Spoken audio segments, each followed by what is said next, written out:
Halo Sinekrip, balik lagi di trailer reaction bareng gua Rashid Hari. Dan kali ini agak lain nih reactionnya. Jujur ya, jujur ini reaction yang diawali oleh Suuzon.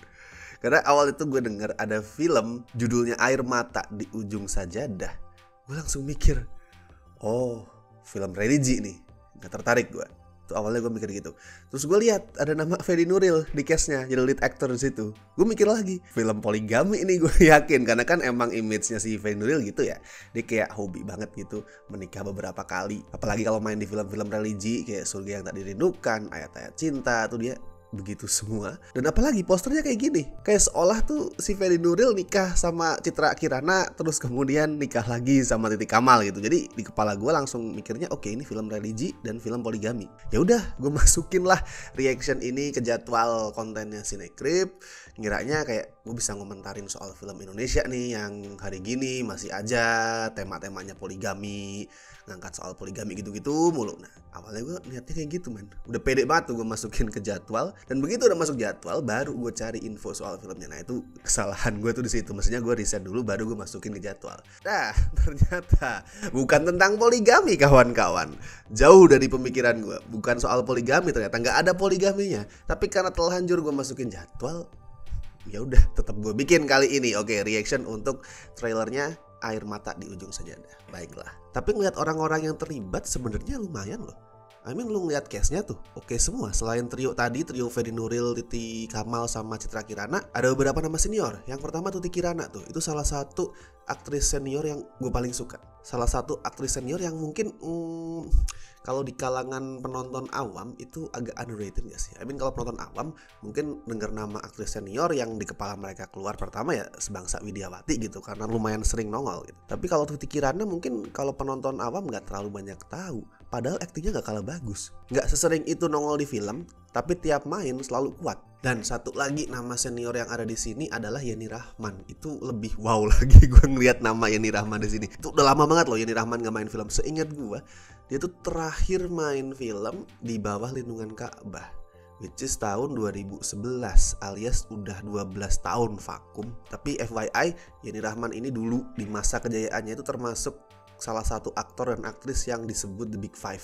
Itu sebutan buat aktor dan aktris yang paling populer pada saat itu dan dapat bayaran paling tinggi. Selain Yenny Rahman tuh ada Doris Callebaut, terus Roy Martin, Robby Sugara sama Yakti Octavia kalau nggak salah. Ya, itu The Big Five pada tahun 70-an lah, era-era 70-an. Nah, makanya gue penasaran. Ada apa nih di film ini yang bikin seorang Yenny Rahman setelah 12 tahun yang gue denger tuh dia selalu nolak tawaran film di apapun, film apapun ya. 12 tahun tuh selalu nolak tawaran film, tiba-tiba mau main di sini. Tuh gue penasaran, ada apakah dengan film ini? Selain cast sih, nama-nama lain di balik layarnya juga lumayan promising. Naskahnya dibikin sama Titin Watimana. Itu ya solid lah skripnya, udah punya banyak pengalaman. Terus sutradaranya itu ada Kei Mangunsong. Ya ini kakaknya Adi Lestari buat yang belum tahu. Selama ini lebih banyak nulis, kalau di film lebih banyak nulis skrip, dan di sini adalah debut sutradara dia. Sama ada Andi Rianto juga yang bikin musiknya. So kita bisa expect musik yang megah, yang kelihatan emosional dan mewah gitu lah. So iya, kayak gue bilang tadi, orang-orang yang terlibat tuh bikin filmnya sebenarnya lumayan promising. Jadi cobalah gue tonton dulu trailer untuk Air Mata di Ujung Sajadah seperti apa, walaupun diawali dari Suuzon ya ini ya. Let's go. Selamat ulang tahun anakku sayang di surga. Anak mama udah besar nih. Bi, mama kenapa? Akhirnya anakmu masih hidup. Oh masih, oke. Diasuh sama orang Saya lain. Yumna, mamanya Baskara. Kalau mau diajarin nyanyi, gimana kalau manggilnya ibu? Oke. Kenapa Oke. Baskara love sama ibu? Karena ibu baik dan juga ibu cantik. Saya rindu sama Baskara, Mbak. Rindu? Bagaimana Mbak bisa merindukan seseorang yang gak pernah hadir dalam hidup Mbak? Oh, wow, calm. Kalau Mbak yang tetap ingin mengambil Baskara dari kami, akan banyak hati yang hancur di rumah ini. Kamu ini ayahnya. Oke. Seorang Bu ayah Yeni? seharusnya bertahan untuk melindungi anaknya. Dia anak kandung saya. Ada darah dan daging saya mengalir di tubuhnya. Tapi ada keringat dan air mata saya yang menemaninya selama 7 tahun. Dia Tenang, wah ini oke. Pertikaian, Bung. Susu bas, Mbak. Saya bukan pembantu. Kan kamu yang bilang, apapun situasinya, kita tidak boleh mengotori hati nurani kita. Baskara itu rezeki dari Allah. Kalau diambil, kita harus ikhlas.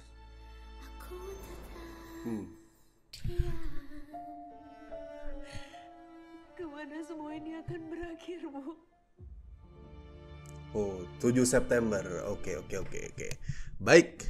Gue lumayan tertarik sama karakternya Feni Nuril sebenarnya di sini. Dia tuh kalau dari trailernya digambarin kayak bukan sosok ayah yang tegas atau kemudian bisa dalam tanda kutip mengayomi banget gitu. Dia kelihatan lebih rapuh gitu. Jadi yang ditonjolin punya kekuatan di sini adalah karakter perempuan-perempuannya.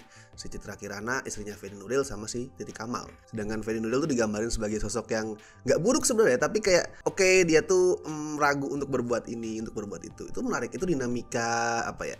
Rumah tangga yang menarik buat gue. Dan fix ya, ini bukan film poligami, fix. Maafkan saya Bapak Feni Nuril, sudah suuzon.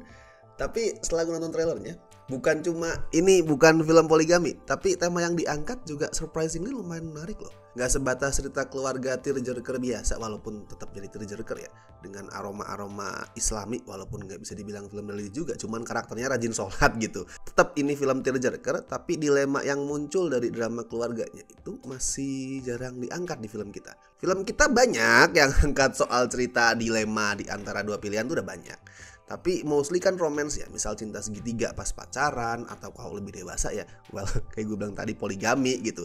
Tapi yang mempertanyakan tentang mana sih ini yang lebih worthy, ibu kandung yang melahirkan tapi nggak ikut membesarkan, atau ibu angkat yang nggak melahirkan tapi membesarkan. Nah itu kan masih jarang banget. Elemen-elemen itu ada di beberapa film kita, tapi yang bener-bener menggali soal itu secara khusus itu masih jarang. Padahal gue yakin cerita tentang anak yang diadopsi, yang diangkat karena suatu alasan yang bukan itu dibuang karena kebencian atau karena orang tuanya meninggal, yang bukan itu. Kemudian dia dilema karena ada di tengah-tengah ortu kandung dan ortu angkat, itu bisa relate ke banyak orang. Itu gue yakin. Kayak gue bilang tadi, menarik ini kalau naskahnya bisa explore tema keluarga tadi secara mendalam. Soal gimana sih yang namanya keluarga itu bukan cuman yang terikat hubungan darah, tapi juga yang gak terikat hubungan darah tapi terikat secara emosional. Dan ntar gue bisa bayangin ini penonton awam nih, penonton umum datang ke bioskop nonton ini terus pada gemes, terpecah antara timnya si siapa, Akila ya tadi ya, timnya si Akila sama timnya si Yuma.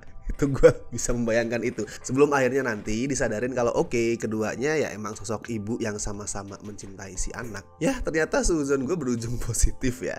Oke lah, berarti bisa nih gue kasih kesempatan nanti pas tayang tanggal berapa tadi? 7 September 2023. Oke, gue akan kasih kesempatan, gue akan coba nonton Air Mata di Ujung Sajadah. Karena ternyata ini bukan kayak film poligami, ini bukan film religi yang cuman ngumbar air mata, tapi temanya lumayan menarik, lumayan jarang diangkat sama film kita. Oke.